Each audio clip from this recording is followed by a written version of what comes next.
Na comunicação vai acontecer a mesma coisa. A sua cabeça vai falar, mas você não vai bem. Vamos poupar a gente desse estresse? E aí você vai deixando de falar, vai deixando de aparecer nos stories, vai deixando de aparecer numa live, vai deixando de falar com uma pessoa que às vezes você queria muito falar, mas sua vergonha te travou. Então, quando a gente tem essas frases de ancoragem, a gente vai treinando a nossa mente para quê? Olha, sempre dá tudo certo, sempre tá tudo ótimo, e eu vou começar a me repetir muito mais coisas positivas do que negativas. Muito bom. Você falou sobre essa ancoragem da realidade, e de vez em quando eu falo para os meus seguidores, né, que eu uso isso de uma forma um pouco diferente. Eu falo para a pessoa imaginar o que é de pior que pode acontecer.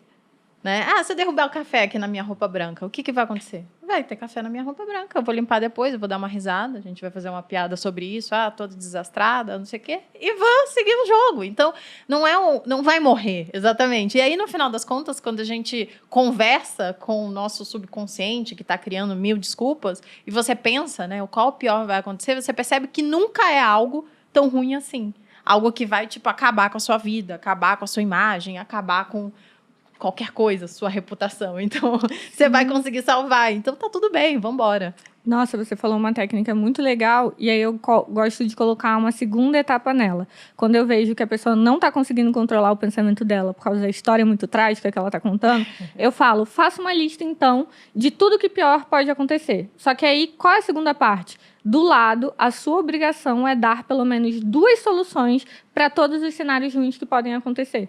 Então, quando a gente foca em, mas igual você falou, mas eu limpo, eu tiro o blazer.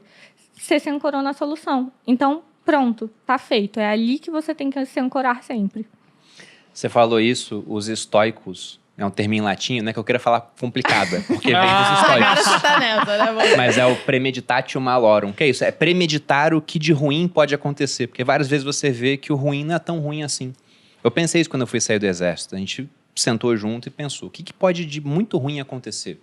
Bom, a gente tentar fazer alguma coisa e não ganhar dinheiro, mas tem muito dinheiro investido. Pode ter uma crise e as ações caírem 50%, mas não está tudo em ações. E teve a crise.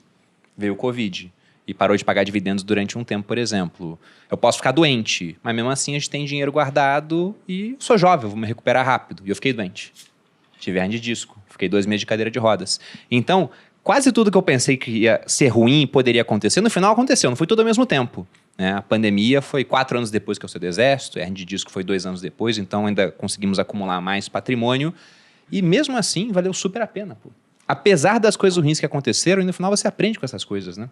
A gente acaba se tornando uma pessoa melhor, já tem mais experiência, já tem mais bagagem. Enquanto vocês falavam, eu estava lembrando aqui do quanto os meus instrutores eles foram sábios realmente na academia militar. Porque lá no exército você tem a ideia de que tudo que você vai fazer você tem que ensaiar antes. E eles falavam inclusive do ensaio mental. Você vai dar um tiro no alvo, entrar numa prova de tiro, porque lá tudo vale nota. Você, no final do ano, dos 4 anos de formação na academia, eles botam do primeiro ao último para escolher os locais no Brasil onde vão servir. O primeiro pode escolher qualquer um, o último é escolhido por um lugar que sobra. Então, tudo vale a nota. E antes da prova de tiro, eles falavam, visualiza você, os procedimentos, você calmo, dando tiro indo no alvo. Vai fazer uma palestra, ensaia mentalmente o que você vai ter de argumento antes, as pausas. Quer fazer o pessoal rir em algum momento, né? Como é que vai ser essa pausa, como é que vai ser a piada. Então, tudo que eu uso hoje de oratória, eu aprendi lá e fui reforçando ao longo do tempo. E eles, inclusive, tinham esse ponto de nunca perder uma chance de falar em público. Muito bom. Nunca. E Sim. Quanto mais você fala, mais natural aquilo fica. Eu gosto sempre de lembrar para as pessoas que tudo que eu acho importante, eu tento transformar em hábito. A leitura é importante, então tem que virar hábito. A academia é importante, botei a meta de 270 treinos no ano, para virar hábito. Oratória é importante, então faça da oratória um hábito na sua vida, como vocês falaram, né? Fale com as pessoas o máximo que você puder. Tem que agradecer alguém no trabalho, deixa que eu faço. Porque geralmente o pessoal não quer fazer, então puxa a responsabilidade para si mesmo. Por quê? Quanto mais você faz, melhor vai ficar. Mas pensando em atalhos aqui, porque muita gente fala, poxa, eu tento falar em público, só que eu tenho um grave problema. O mesmo do Demóstenes, o orador grego. Eu sou gago. E o Demóstenes era gago. Como que ele resolveu isso na Grécia Antiga, há 2.400 anos? Ele treinava enquanto ele subia montanhas com pedras na boca e às vezes com uma faca entre os dentes.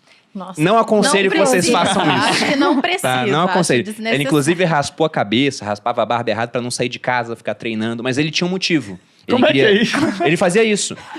Ele ficava em casa, ele raspou a cabeça, porque naquela época aquilo era visto como algo ruim. Pô, o cara raspava a cabeça porque tinha piolho, por exemplo, tava sujo. E ele ficava treinando oratória em casa pra se livrar da gagueira, porque ele queria processar os tutores dele que roubaram o patrimônio que ele tinha. Porque ele veio de uma família rica, importante, ele foi roubado, ele queria processar o pessoal que roubou ele. E ele queria argumentar. Então ele ensaiou com esse objetivo, e ele conseguiu. Mas o cortar bigode errado e tal foi pra impedir não sair ele de casa, sair de casa e se pra ele ficar obrigar. treinando. Ou vamos fazer isso pra academia, que eu tô precisando criar o hábito de treinar. Vou raspar o cabelo, só Aí- saio É com o isso. shape. Mas deixa eu só falar mais uma coisa, né? Que vocês falaram sobre nunca perder a oportunidade de falar. E olha, eu vou te dizer que eu sou uma pessoa desinibida, né? Eu sou ariana, então eu falo com qualquer pessoa, eu sou expansiva. Comunicativo. E eu julgo Pra que eu não caramba. falava bem. E eu sempre fui assim. Eu nunca perdi a oportunidade de falar. Inclusive, falava demais. Falava mais do que devia. Falava quando não precisava. E eu acho que eu só melhorei a minha oratória minimamente, né? Eu tenho certeza que eu tenho muito para melhorar ainda. Porque eu tive atenção quanto a isso. Então, eu acho que só isso Você não foi é o intencional. suficiente, né? Eu fui intencional e eu fiz isso sozinha, mas certamente seria mais rápido e melhor se eu tivesse dicas com as quais eu estou anotando agora. Você também deveria. Você falou um ponto muito legal. Eu vou até trazer o exemplo do que aconteceu lá quando a gente se conheceu no podcast do Joel. Por exemplo, quando a gente está num evento e você tem a oportunidade de fazer uma pergunta. Qual o maior erro que as pessoas cometem? Elas querem contar a história de vida delas toda. É. Qual o segundo maior erro que elas cometem? Elas querem ter uma mentoria individual ali naquele momento. Então, elas nunca fazem a pergunta sobre o todo, elas nunca pensam em todo mundo, elas sempre pensam muito sobre elas. E aí, eu caio no erro de querer falar demais sobre mim e acabo falando demais. E o falar demais se torna, muitas vezes, chato, inconveniente. Então, uma coisa que a gente gosta de fazer é, por exemplo, a minha apresentação, tanto naquele dia, que inclusive é a que eu continuo usando hoje, ela não dura mais que 30 segundos. Amor, só pra contextualizar o pessoal. O que foi isso? Que eu ia tá todo contar mundo agora. falando. A gente Conta. fez um podcast com... Acho que era o podcast O do Joel né? fez e Sim. chamou a gente. A gente era os convidados e a gente estava numa sala de cinema, então tinha uma plateia grande e a gente falou sobre hábitos na época, eu não lembro, acho que era alguma coisa Foi. sobre isso. E a Micarla estava na plateia e aí no final abriram para perguntas e respostas e a Micarla fez uma pergunta e a Sim. gente respondeu.